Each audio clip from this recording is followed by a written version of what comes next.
So I'm standing in the post office the other day, and I'm watching one of these new millennium clocks tick down. You guys seen these things?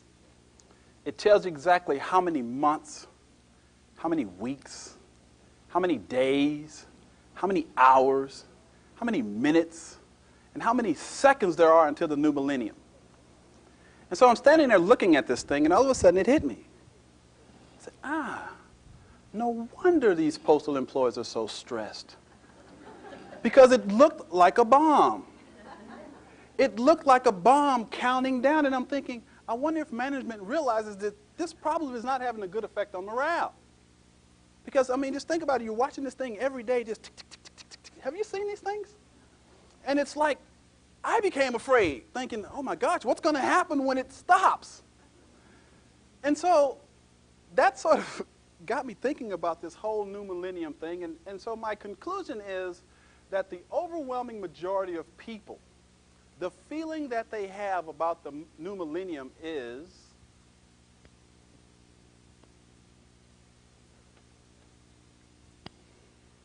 these are the underlying feelings that are perpetuated throughout our media. Fear, anxiety, and uncertainty. So let's do a poll. How many of you are just a little bit concerned about the new millennium? Just a little. Okay? So how many of you are a little more seriously worried, a little concerned about the new millennium? Okay? You can tell it's a unity group. And so how many of you are actually terrified of the new millennium? Just scared to death. Again, it's a unity group. Okay? But these are the three basic feelings that are perpetuated throughout our society.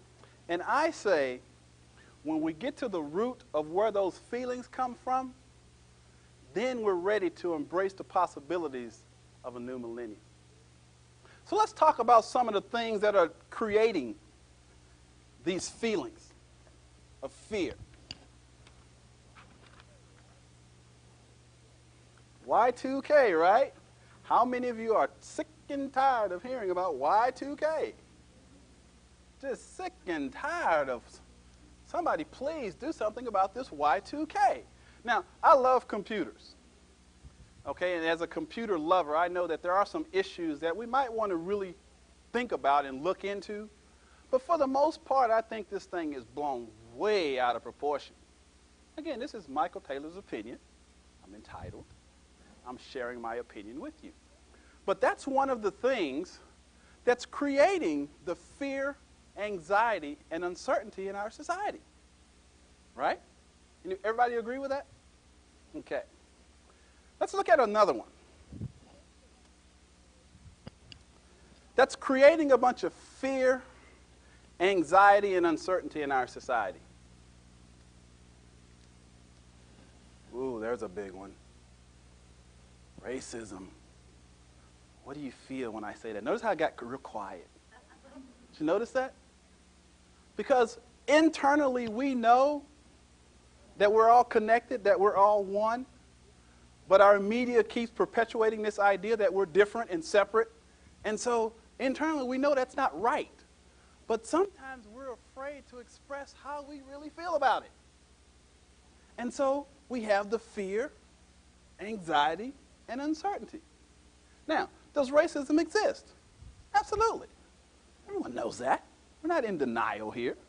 It's a reality, but at the same time, we always have a choice about how we feel about everything. Okay? Everybody with me so far? All right, let's go to the next one.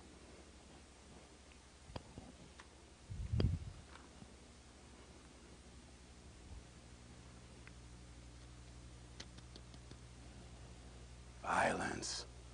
Oh my God. The violence. Oh, somebody please stop it.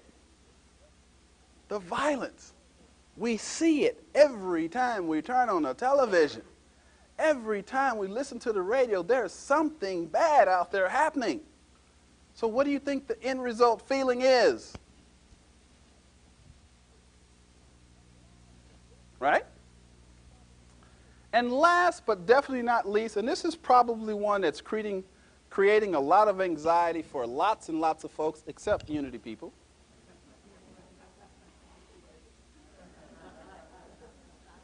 You've heard this one, right? The doom and gloom. Oh my God, the end of the world. You know, they've been saying that for, the last 2,000 or 3,000 years, and we're still here. But boy, don't you know that thing causes a lot of fear, anxiety, and uncertainty in a lot of people? I mean, think about it. If you were thinking that, just like the people in the post office, that when this thing gets to the end, it's going to go poof, wouldn't you be a little unsure? I think so. So when we look at this, it basically gives us an opportunity to make a new choice. Because that is our divine birthright as human beings, the ability to choose. So we can choose to stay stuck in fear, anxiety, and uncertainty, or we can make a new choice. So how many of you are committed to making a better choice? Show of hands. Better choice. You have within you the power, the ability to make a better choice. You do not have to accept this as your reality, even though it exists. Okay? That's your birthright. You do not have to accept this. So what we're going to do, and today is about removing, hopefully, some of the anxiety that you may have, some of the fear you might have, some of the uncertainty that you might have. So we're going to get rid of some of this stuff. So because I'm a human being and it's my birthright to not have this stress, I get to remove the fear and uncertainty about this end of the world. Not interested. Don't want that in my consciousness. I'll get rid of it. You can do the same thing. What are we going to do about violence? Let's get rid of the violence.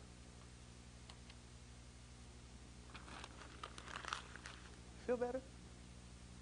I do. Get rid of the violence. Feel a little better. Ooh, we got to get rid of this, right? We don't need this, do we? Get rid of this. Everybody feel that fear lifting a little? That anxiety starting to loosen up? That uncertainty starting to change? Y2K. God, somebody please get rid of that Y2K. I am just sick of that Y2K.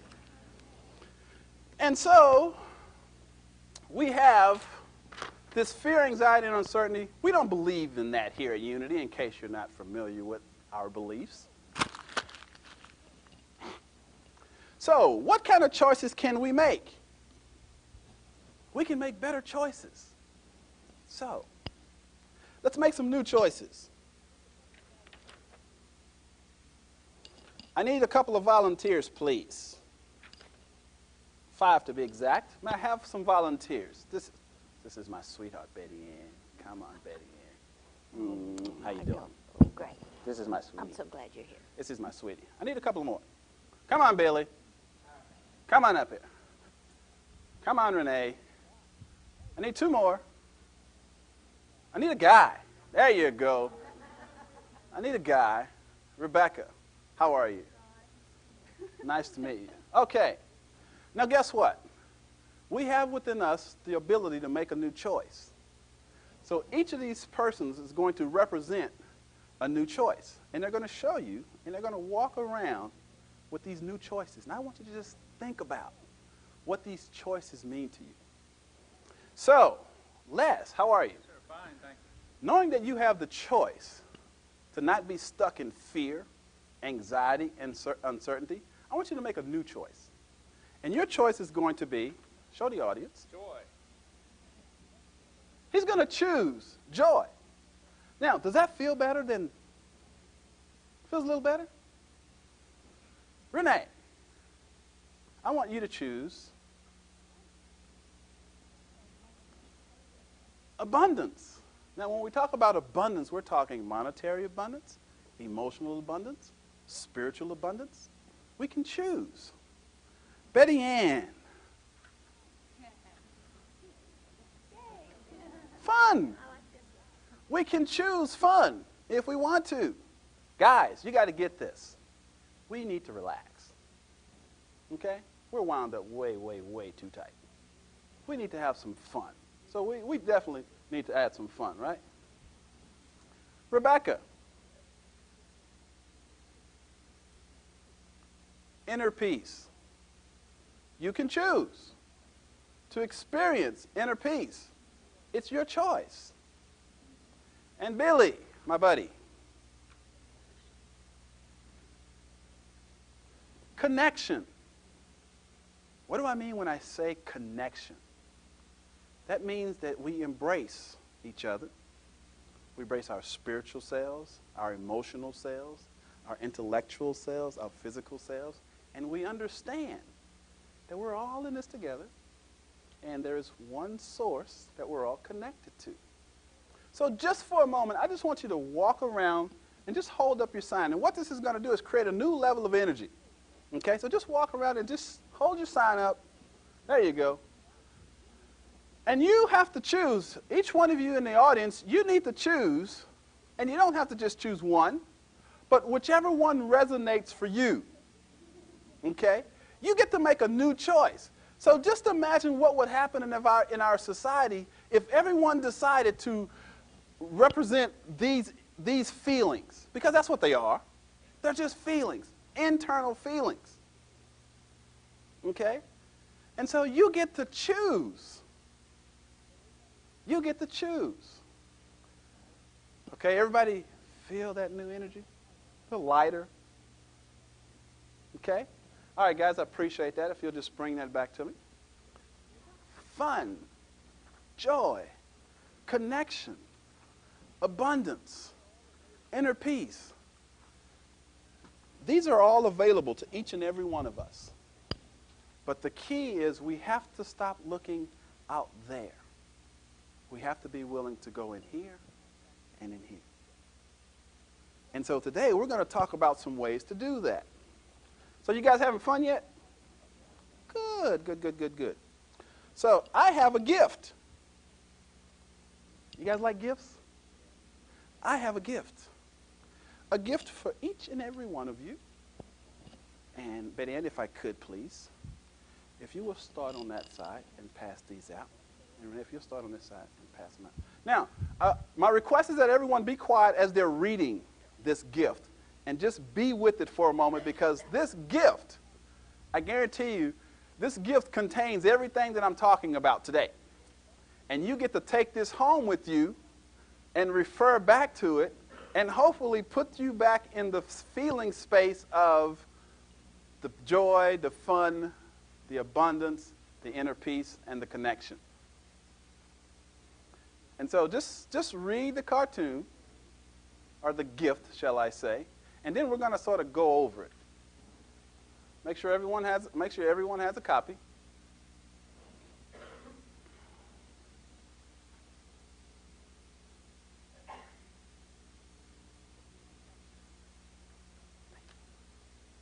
Everyone have a copy? Renee, see if he has a copy back there. The guy back all the way in the back. All the way in the back. Make sure everyone has a copy.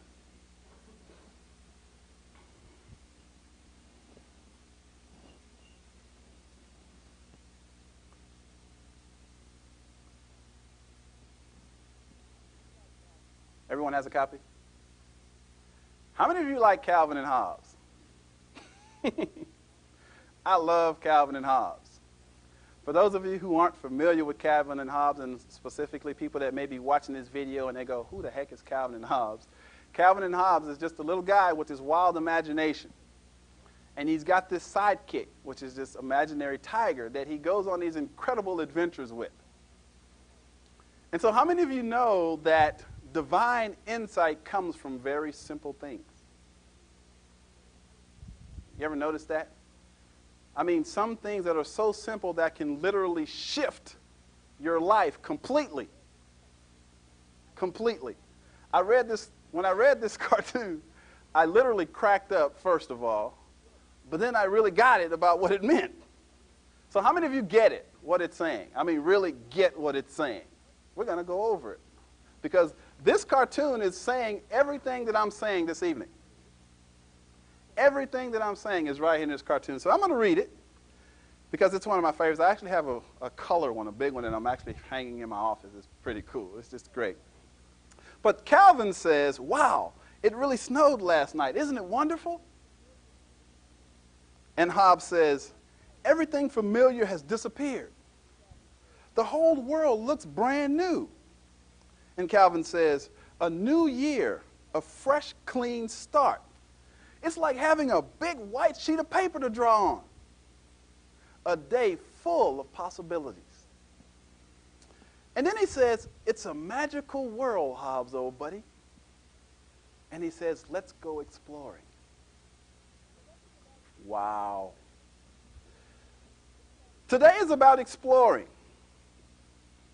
It's about exploring some new possibilities. Because as a human being, you actually have the power to rewrite your life script, to start all over.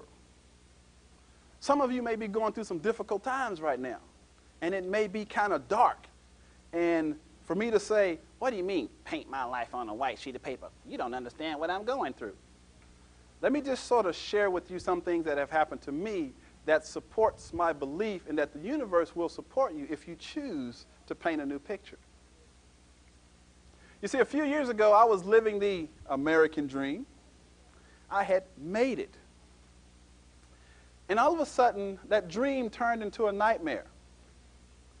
And I experienced all those bad things in life, like divorce, foreclosure, bankruptcy, all the things that really make us uncomfortable. And my life was very, very dark, to say the least. And if someone would have come up to me and say, hey, Mike, why don't you just paint a new picture of your life, I probably would have smacked them. Okay? I probably would have smacked them. And so it actually got so dark that I literally wanted to take my own life. And I believe as a human being, we have a divine spark within us. And that spark can't go out. It can get pretty dim, but it can't go out as long as we're still breathing. It can't go out. And so I made a new choice. And that choice was to live. And through some divine intervention, certain things started to happen, which we'll go into in a little bit, that let me believe or let me know that I was not alone. And I got to rewrite my whole life. I never dreamed of being a speaker, never dreamed of being a writer. It just sort of happened. But I simply made a choice to take this life just as though it were a big white sheet of paper and start all over. And I started to rebuild my life. And it's been a process. And it has not been an easy process. But it's a doable process. You see, our society convinces us to believe in instant gratification and we want it now. The universe doesn't work that way, folks. Everything is about process. It's all about process. We're evolving, we're growing. And so we just have to engage in the process. But the first thing we have to do is to see the world in a whole new paradigm and say, it's a day full of possibilities, despite what we might be going through right now. Because again, during the darkest times of my life, I couldn't see the light. I couldn't. I tried. And I've always been a positive thinker and, highly motivated and just full of energy. But that was really covering up the real me. But there was a part of me that said, the reason that it's so dark is because you're not letting your light shine.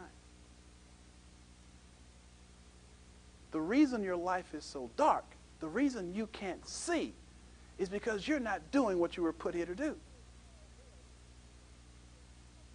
And so that still small voice said, Michael, make a new choice. Choose to live. And I did. And I chronicle some of that in my book, and that's one of the purposes of sharing that information, It's how I got my light to come back on. And so that's what we're about to talk about. So you guys ready to explore a little bit? Would you guys like to explore some possibilities for the new millennium?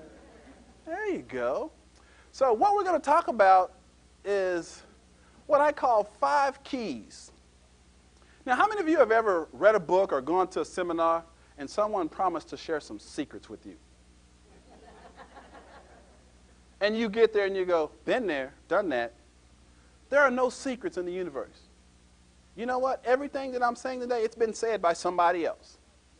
I may say it a little differently that may connect with your soul and you might get it, but it's not a mystery. It's not a secret. There are no secrets. Don't buy into that marketing ploy. There are no secrets out there. It's all been revealed to us. It is simply our willingness to embrace the principles that allows us to create something different in our lives. So I don't like the term secrets. I don't use the term secrets. Keys works for me because that's all it is. It's me sharing my experiences in hope that you can get something out of it that helps you improve the quality of your life. That's all. That's what I'm about. I'm simply sharing my experiences in hopes that something in your soul goes, hey, I connect with that. I resonate with that. That works for me. And I will say some things that may not work for you. So what do? Discard it. Just let it go. I am not an expert. Have you ever noticed a society that has so many experts, that has so many problems? What's up with that? You ever notice that? We have some of the most brightest people in the world. But why do we have all these problems? Because we got all these experts that think they have the answer. Well, they have information. That's all it is. It's just information. And you simply choose what information is going to work for you and you incorporate it in your life. That's all I'm doing. So I don't want to create this, what I call a guru following. You know what I'm talking about? We have those guru junkies. You know, I'm a huge fan of Deepak Chopra. Okay, huge fan. But I'm not going to follow Deepak around all day going, oh, you're so holy. No, Deepak is saying take the lessons and apply them to your own life. Don't look at me. Even the master, when he was teaching, what did he say? It is not I, but the Father within me who was doing the work. He said, don't give me credit for this. I'm saying the same thing. I'm just an ordinary guy that made a choice to live an extraordinary life. That's it. I made a choice. I didn't want to live an ordinary life. That's the only difference between me and you guys. And some of you are probably living some pretty extraordinary lives if you remember unity. Hey. I love unity. Okay, so you guys ready for the 5 keys? The 5 principles? The 5 secrets? Not. Just kidding. Just kidding. We're going to talk about 5 simple, easy. No, not easy. Simple.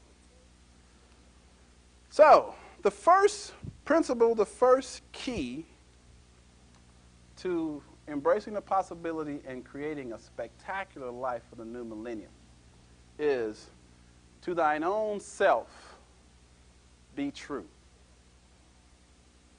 Shakespeare, huh? He said that a long time ago, didn't he? That's been a few years.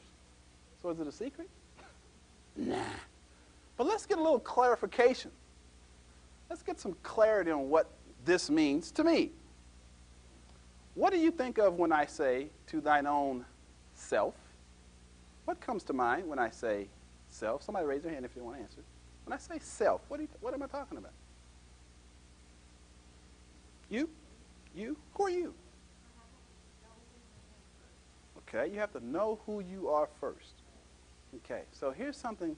How many of you are familiar with the concept of ego self and God self? You've heard that concept? Ego self and God self? Well, I want to refer to it as, say that again? Big self, God self, higher self, lots of different names for it. But I'm going to call that self with a big S. The big S self. Ooh, got to be careful how I say that. The big S self. Okay? And then we have what I'll call the little s self, which is the ego. The little s self. Okay? most of us operate out of little s self.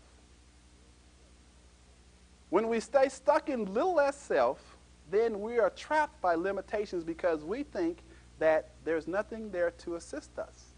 We think that we're just this little piece of flesh and bones, and we operate from pretty much a state of fear.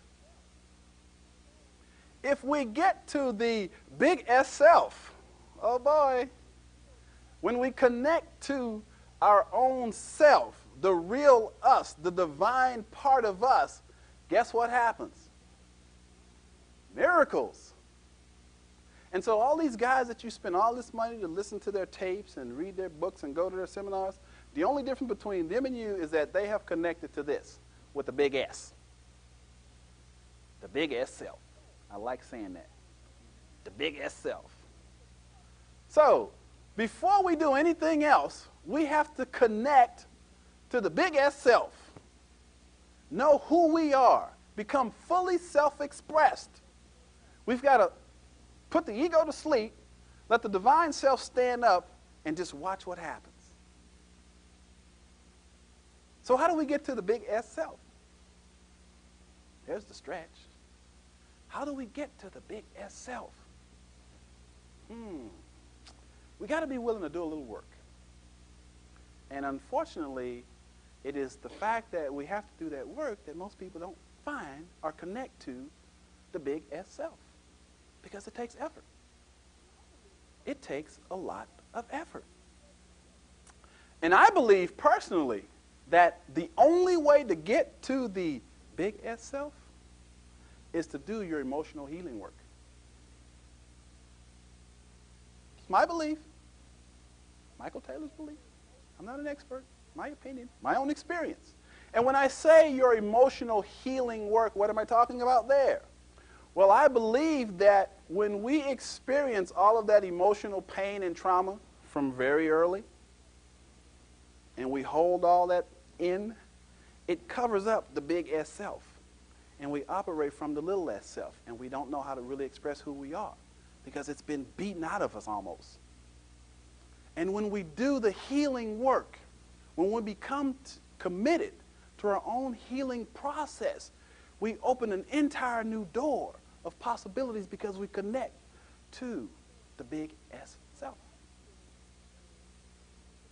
And so, again, my experiences and just some things that have really helped me connect to my big S self.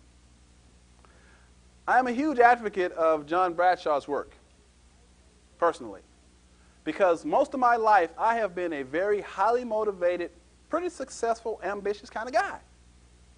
I have probably done every network level marketing business you've ever imagined. And I've always dreamed of making big bucks, and I have done more get-rich-quick schemes than you can probably imagine.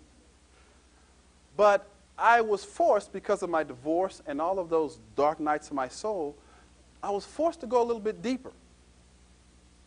And John Bradshaw's work, and he's not the only one that does this type of thing, but his work had the most profound effect on me. But John Bradshaw's work actually helped me understand why I was so driven. And I was so driven because I was so filled with shame and unresolved emotional stuff. And so having successes was my way of creating a separate or a fake identity. And I was operating completely out of the little s self, saying, hey, look at me. I'm this successful guy. See, please love me, please love me. And I was doing all of that out of fear. Fear of being exposed for who I really was. I had absolutely no sense of self. I was just this manager. And when I did Bradshaw's work, I went, hey, you mean to tell me I don't have to have titles and money and stuff to be loved and accepted? Wow, that's pretty freeing. That means I can relax a little bit. I don't have to go so much. And so I had done Anthony Robbins and all these motivational guys, and I was always pumped up. Pumped up was easy for me. But when I chose to do the emotional healing, that's when I became free. That's when I connected to my big S self. And so I don't think there's any shortcuts to this. And there's a lot of different paths, but we must be willing to connect to our emotional selves in order to express our big S self. Neil Donald Walsh, in his book, Conversations with God, he made the comment that feelings are the language of the soul. And I believe that. I believe that when we connect with our inner self, our soul, then that's where the divine talks to us. That's where the divine expresses to us what it is we're supposed to be doing. But we can't get there until we do a little excavation. Because the experts will tell us that all addictive behaviors are the result of unresolved emotional conflict. It's that unresolved emotional conflict that drives us. And until we heal that, until we go in and clean that stuff up, we'll never get to the true self. We'll never get to the juice. We'll never make the connection. So we've got to move all that stuff out of the way, because all it is really is just a bunch of negative limiting beliefs that you created as a child that's keeping you from connecting to the divine. And when you become willing to dig that up and get rid of it, then that divine energy flows and you become connected. And so the first key to creating and embracing the possibilities for a new millennium that's just fantastic, exciting, man, I can't wait to get up in the morning because I feel so good kind of life, is to do this. You got to get to the core of who you are. Because most of us, honestly, can't even answer that question. Because if I say, who are you? We say, well, let's see, I'm Michael Taylor. I'm a motivational speaker, and I'm a writer, and I own a company. And, you know, we can give you all the stuff that we do. But who are you really? And if I throw something out like, hey, I am a divine expression of the infinite. Yeah? That works? That works for me, because I believe, honestly, that's all you are. You're a divine manifestation of this infinite intelligence that created all this, and until you connect to that, you won't experience this fun, exciting life. It's available to everyone, but we have to be willing to do the work. So, the first key, and no shortcuts. See, because I try to actually take a shortcut, and this is just really amazing how the universe works, because during the darkest times of my life, I was at that point where it was either die or get help. There's no if, ands, and buts about it. One of the two. So I decided to go to therapy because I needed to alleviate some of this pain. And so I go to therapy, spend a few sessions there, but I was in complete denial about the whole thing. And I didn't really want to address my stuff. And as soon as I started to connect, I ran. I left. I told the lady I was fixed. Hey, thanks. I appreciate what you've done, but I'm fixed. I'm okay. And I left. I was not ready to deal with my stuff. But the universe knows when you're trying to cheat. It knows. So I had to go through my process, and that's when John Bradshaw showed up in my life, and I really had to do some deep healing. And so again, I believe that when you start making your New Year's resolutions, which I think you should change that. Don't make New Year's resolutions. Make New Year commitments. It carries a lot more power. A New Year commitment. I am committed to connecting to my big S self. See, when you start this process, if you haven't already, you guys are going to, you think I'm kidding, but you're going to be in the shower one day and you're going to be feeling really good, and you're going to see my face, big ass self, big ass self. And you're going to go, God, I can't get this out of my mind. But that little spirit in you is going to be going, I'm committed to this. And so I went to that thing for a reason. There's no accidents in the perfect universe. So what was I supposed to get out of it? Oh, yeah, I'm supposed to connect to my big ass self. Oh, yeah. And life becomes a joy. Everybody clear? It's getting kind of heavy. You notice that? It's getting kind of heavy. Everybody take a deep breath. Say, I am connected to my big ass self. There you go. I'm liking it. I'm loving it. So, that's the first key. You got to connect to thine own self be true. Because again, we spend so much time doing what? Looking outside of ourselves. If I just get the right job. If I just make enough money. Just a little bit more money. My life will be great. If I just found that perfect soulmate that I can just love. She goes, oh my gosh, don't come next to me. If I just find that perfect soulmate, my life will just be perfect. Right? No accident that I said that right. I'll be willing to bet you. The universe works in mysterious ways. But my point is, we're always looking outside of ourselves for that fulfillment, but it doesn't come out there. It only comes where? In here and in here. And that's when you've got to connect to the big S self. That's the first key. So, once we connect to the big S self, then the fun begins. Dun, da, da, da. We're all connected. I'm connected. How many of you can tell I'm having fun?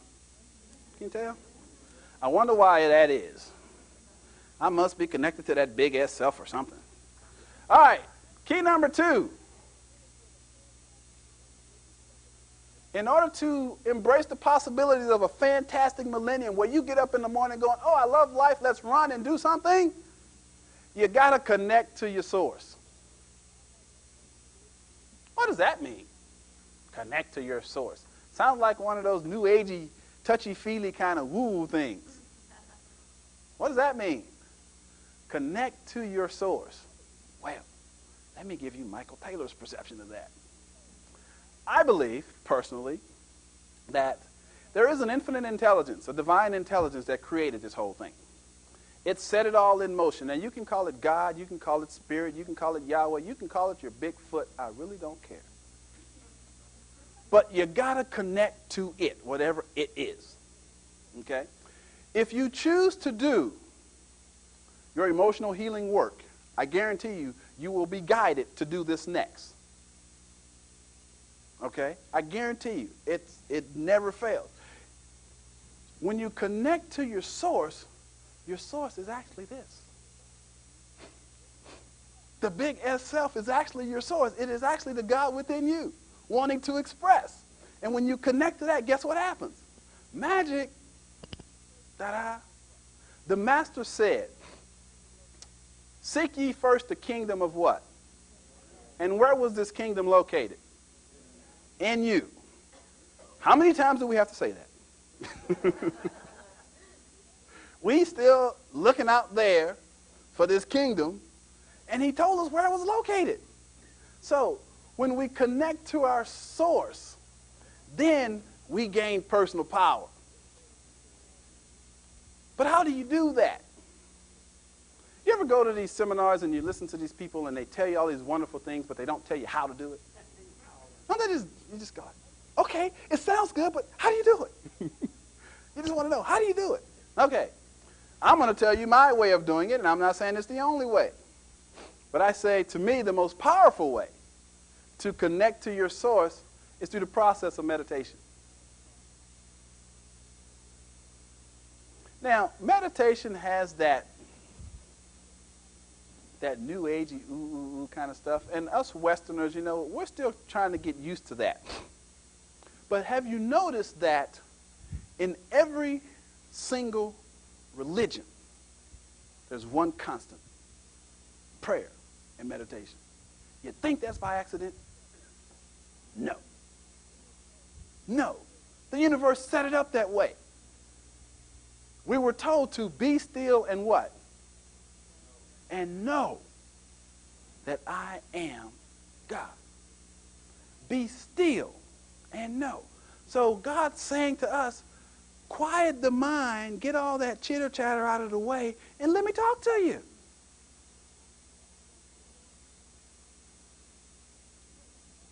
Let me talk to you. I got something to say. But we have to be willing to incorporate into our lives some daily practice of connection. Some daily practice of connection.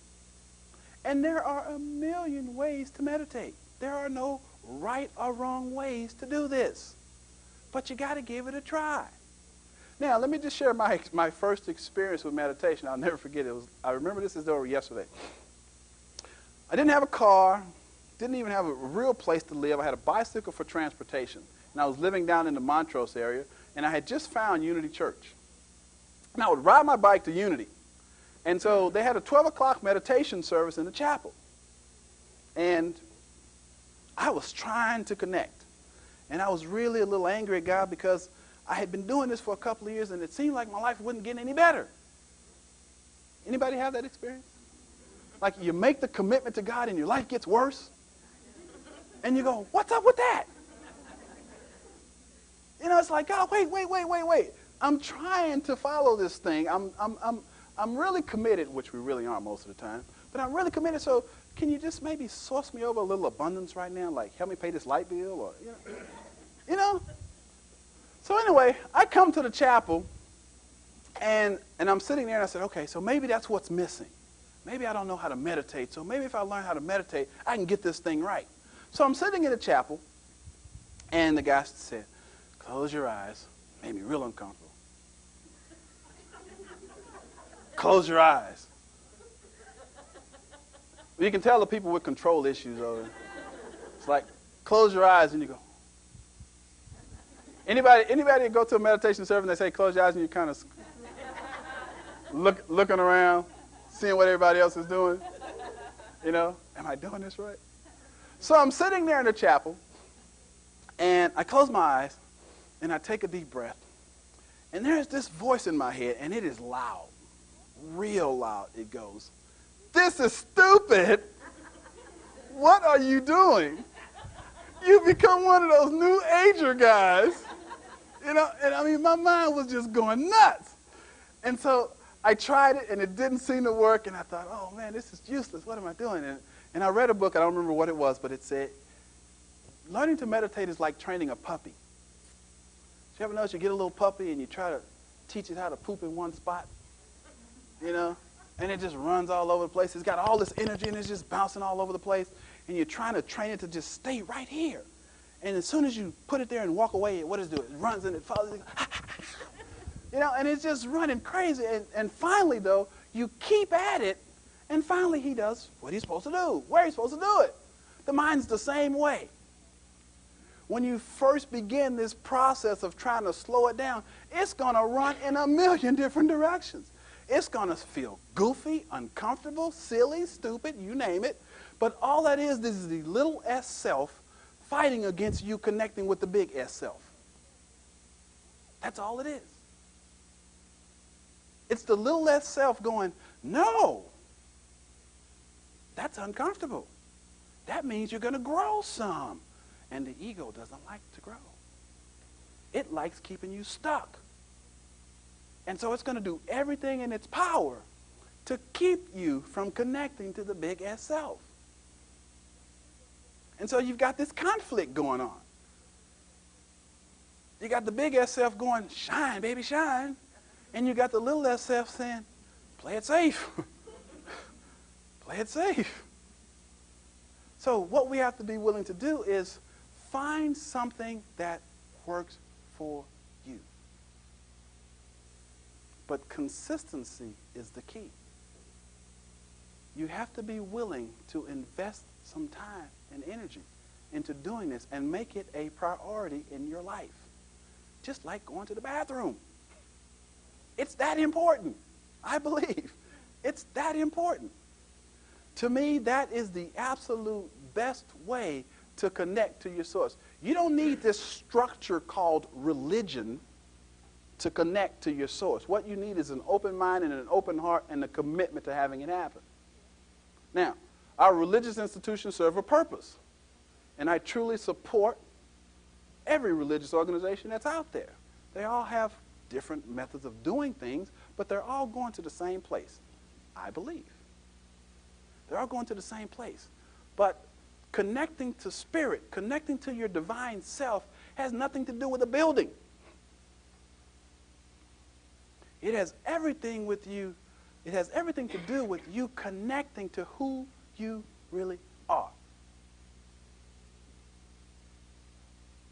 And when you connect to who you really are, you become a light to light up the world. And so you must incorporate into your life something that's going to connect you to your source. Now, another thing about connecting to the source is my favorite place in the world. And I got to put a plug in for Unity. I love this place. I cannot put into words how special this place is for me. I look forward to speaking at Unity because it's my way of giving back what it has given me. Unity obviously doesn't work for everyone, but it works for my soul. And I remember the first time I walked into Unity Church. That was when, before we had remember we used to have the bookstore and the information center? Remember back then? I came up on my bike again. And there was a maintenance guy walking around. And I said, you know, I was wondering, is there any way possible you could open a sanctuary so I can go in the sanctuary? He goes, sure.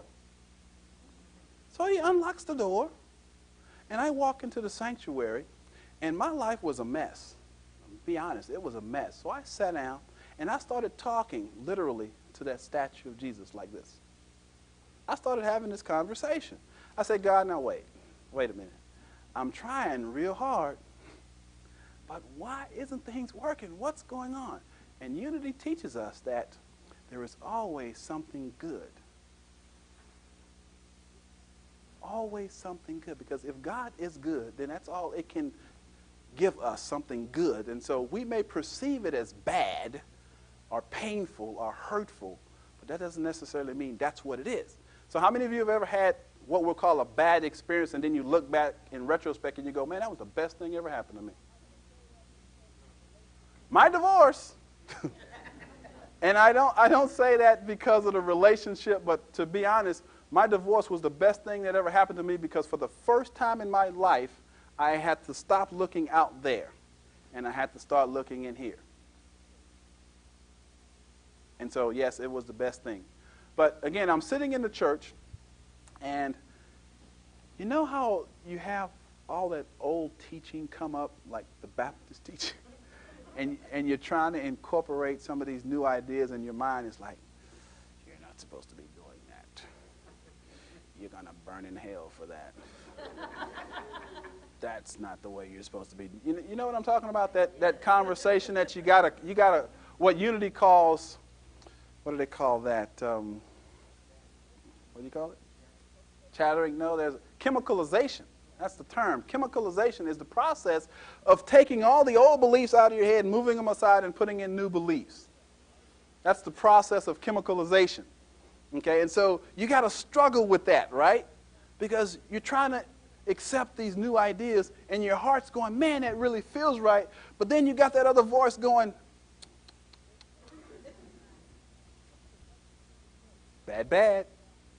So it's a process, right, of connecting to your source. This whole thing is about, again, finding a place that works for you. So there I am again, sitting in a church, doing my version of a prayer. Now, you want to know the really cool thing about God when you approach it from the concept that God is the divine intelligence? You can have great conversations without guilt. And you can talk to God however you choose to. And me and God have great conversations. It's sort of like I'm having a conversation with you. You know, I'll sit there, and I was sitting there, and I say, God, look, I don't get it. And that's one of my favorite sayings to God, because I know that if I say that enough, I'll get it. He'll help me get it. And so I'm sitting there, and I'm going, God, I just don't get it. Can you help me get it? Because I believe 100% that there's a lesson in here for me, but I can't see it. I'm tired of being broke. My legs are tired because I've been riding this stupid bicycle. And I want you to bring some abundance in my life. So help me out here. And that's sort of how my prayer went. Sort of like that. And God answered it. And this is what happened. I probably had $7 to my name. I was working for Circle K, like $4 an hour. And so I go home on my bike, legs tired. And there's this guy that I hadn't seen in 3 years waiting at my doorstep. He goes, Michael, how you been? And I'm like, Brad? He goes, man, and he comes and he embraces me. And I met him at Unity in Austin. And this guy had literally tracked me down for about 3 weeks. Nobody knew where I was. I didn't have an address. So this guy found me, and he comes up to me. He goes, come on, let's go eat. Miracle number one. So you guys got to catch God's miracles. Miracle number one, he was going to take me out to eat. Okay? So he takes me out to eat, and we're talking, and we're connecting, and we're laughing. And I'm saying, Brad, this Unity stuff is, it's okay, but man, I tell you, things are real tough right now. He goes, I've been looking for you because I'm going to Europe, and I'm going to be gone for a long time, but I just needed to see you before I left. He said, I just wanted to connect with you. And he says, and I track you down. I go, man, that's great. So we're talking, connecting, and laughing, and all this sort of good stuff. And he gets ready to leave, and the guy gives me $50 out of the blue. You think that was an accident? Nah. God always answers our prayers if we just start to listen and connect with all the clues. So you got to connect to your source so that you can understand what's happening. And Deepak says this about enlightenment, and I love this. He said there's 2 principles to know when a person's enlightened. Simple. Two simple principles. Principle number 1, the person doesn't worry. Think about that. Oh, there's a big one. Think about that. How much time do we spend worrying about stuff? God. Principle number 1, an enlightened person simply doesn't worry. Principle number 2, an enlightened person can connect the synchronistic events in his life and know that he's the source of them. That's powerful. That's really powerful. So you don't have to go up on a mountain and for 30 years to be enlightened. You just need to connect with the big S self, right? Do your work, connect to your source, and know what's happening. And all these synchronistic events start happening. I'm writing a book, and it's titled, Knock, Knock, Who's There? It's Me, God. And it's sort of in the same vein of the Neil Donald Walsh sort of conversation, because I've been having the same one, and you all have them too. It's nothing new. He just put it in a way that we got it, right? But my point is, you must connect to your source in order to embrace the possibilities of an extraordinary life. Okay? Everybody clear on that? Step number 2, key number 2. Any questions? Any comments? Feel free. An enlightened person can simply make the connection of synchronistic events in his life and know what they mean and know that he's the source of them. Okay? Anybody else? That's another thing that I don't like about going to seminars sometimes. I have a million questions, and you ever just want to go, wait, back up. So you have that opportunity today. If there's something you want to ask or say, don't be shy. Feel free. Okay, let's move on to the next step. The next step in embracing the possibilities for your life is you have to stretch, take risk, and take action. Stretch. What do I mean when I say stretch? It means to do more than you even thought you were capable of doing. It means being willing to take risk. And risk and stretching is the same thing. I just like the word stretch. It just sounds kind of cool, stretch. But in order to really create an extraordinary life, you must be willing to stretch big time. Why is it that we don't stretch? Fear, somebody said it, I heard it. Fear. We're afraid of the unknown. So we want to play it safe because we don't want to do what? get uncomfortable. How many of you are familiar with the concept of comfort zones? We all have them, okay? But in order to really, really embrace the possibilities, you've got to be willing to stretch and risk and take some action to make something happen. So who wants to come up here and take a risk right now? Notice hands didn't go up. There's one. Come on, Harriet. Now, how are you? This is going to be easy. So the challenge here, okay, this is going to be a very powerful principle, so you got to get this, okay, because you have just made a major breakthrough whether you realize it or not, because your willingness to take a risk and to trust the universe opens a whole new door of possibilities for you, okay? So this is going to be really painless. Now, again, the thing or the reason why we're so afraid to take risks because it's uncomfortable. And we're so afraid of the unknown. And we always want it to be our way, right? Okay? We want it to be our way. Don't mess up our way. So I'm going to ask you, okay, this is okay. First of all, in order to take a risk, you got to trust. So I'm asking you to trust the universe right now, okay? So I want you to close your eyes. And I want you to hold out your hands. There you go. Hold out your hands. Okay, now, take a deep breath.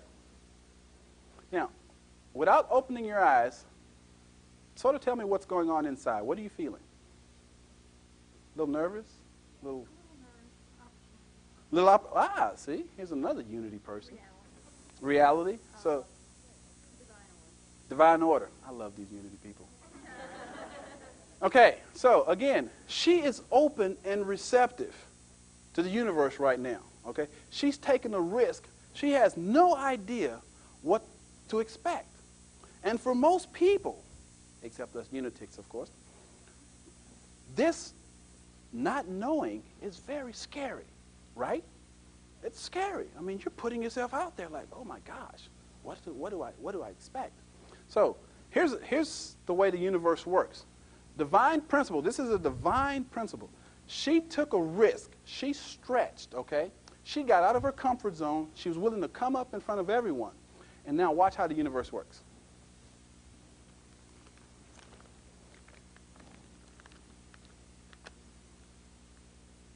Now open your eyes. Okay.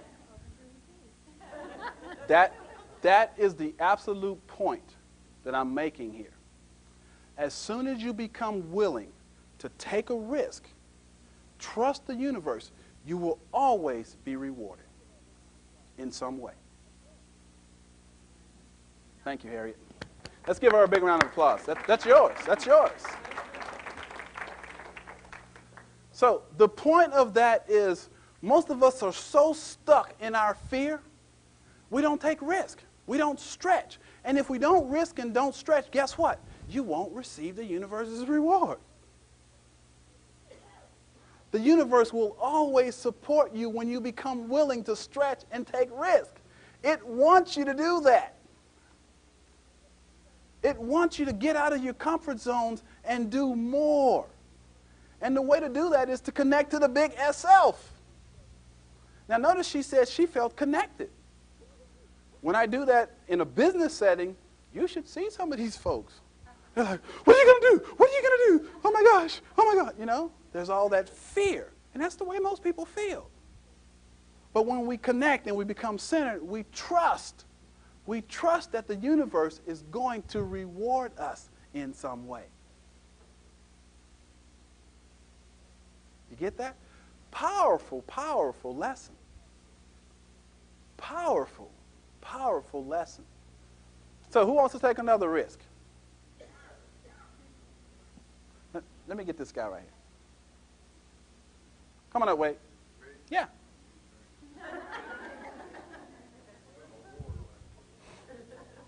That's twice I've kicked her now. I don't even know her. Wade. Yes. You ready to take a risk?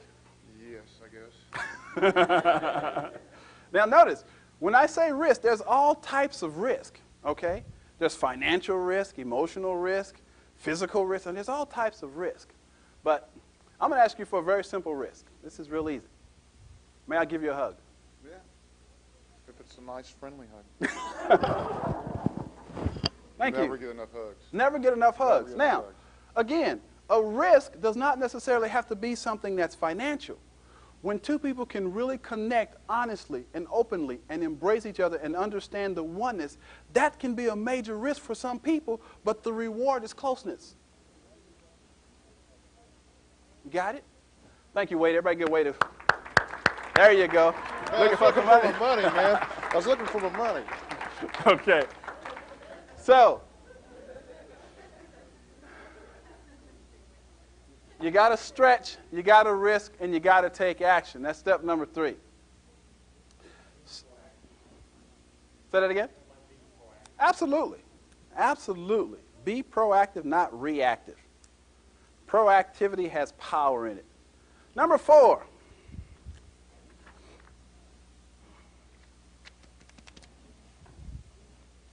Reach out for support. Now, if there's one issue that Michael Taylor has, it's this one. Because for most of my life, I've always been somewhat of, I can do it on my own kind of guy. How many of you know that one? Been there, done that. We all try to carry the weight of the world on our shoulders. We think that we're islands, but we're not. We're not islands. We're all connected. You've got to be willing to reach out for support because you know why? Because the universe is always trying to send you exactly what you need to help you do what it is you're supposed to be doing. And if you're not accepting support from other people, you won't get it. You have to be open and receptive to receive support from other human beings because that's how God is going to be communicating with you. He's going to be sending you the perfect person at the perfect time with the exact perfect thing that you need to do whatever it is you're supposed to be doing. But most of us aren't comfortable with accepting support. That's another one of those scary things. But we have to be willing to reach out for support. And you must surround yourself with like-minded people. So don't go to support with somebody, or don't ask for support from some of these toxic folks that's going to sabotage everything you're trying to accomplish. You need to have people in your life that's going to support you, people that are in the business of helping you become all you were created to be. Unity is a great place for that. You got to reach out for support. Okay? And last, but definitely not least, dun, da, da, da, the key to tie it all together, the key to creating that fantastic, man, I just can't wait to get out of bed kind of feeling, is you got to be in service. You got to be in service. And what does that mean? Be in service. Sounds like another one of those new agey things again. But to be in service simply means that you share your divine gifts and talents with other people. That's it. You don't have to write books. You don't have to give speeches. All you have to do is somehow positively affect the life of another human being. To me, that's being in service. I was listening to a tape series the other day on my way to Austin, and this guy made a comment that really, when he said it, it resonated so deeply within me, it almost brought tears to my eyes. And he said, you know the wonderful thing about truly spiritual people? He said, truly spiritual people generally start their lives in the valley, the dark valley. But what they do is they simply make a choice to climb the mountain out of the valley and to climb to the top of enlightenment. And they struggle to climb this mountain because most people are afraid to take that on. And so they stay stuck in the valley. Well, what spiritual people do is they make a choice to climb this mountain, which takes a lot of effort. And then they get to the top and they go, wow, God, this is great. But rather than sit there, they go back down to the valley. And they grab somebody by the hand and they go, hey, I got something that's really cool. Come with me. And they guide you up the mountain. And they help you become enlightened. And then guess what you do? 2 of you come back down the mountain, and what do? You grab 2 more people. And you start climbing again. And you get to the top. And this whole process just keeps going, and guess what happens? Eventually the world becomes just the way God created it, heaven on earth, because we all come out of the valley and we move up to the light. And it is my fervent belief that that's what's happening in our society. Despite all the negativity and pessimism that we see throughout our media, the divine intelligence that created this is not going to let us screw this up. It knows what it's doing. And I believe that as human beings, we're starting to accelerate spiritually. And what that is doing, it's causing us to come out of the valley, climb the mountain, come back down, grab some people and take them with us. And keep doing the process. That's why I write. That's why I speak. Because it's my way of being in service. And so when I heard that, I went, thanks, God. I got it. I got it. I'm doing what I'm supposed to be doing. Because I made a simple choice to get out of the valley of darkness. Climb this mountain, which was not an easy thing to do. I got to the top. And rather than just say, wow, this is great, I'm going to keep it all to myself, I said, no, God, how do I share this? He said, well, go back down. Oh, okay. So I went back down. And I started bringing people up with me through my writing and through my speaking. That's what it means to be in service.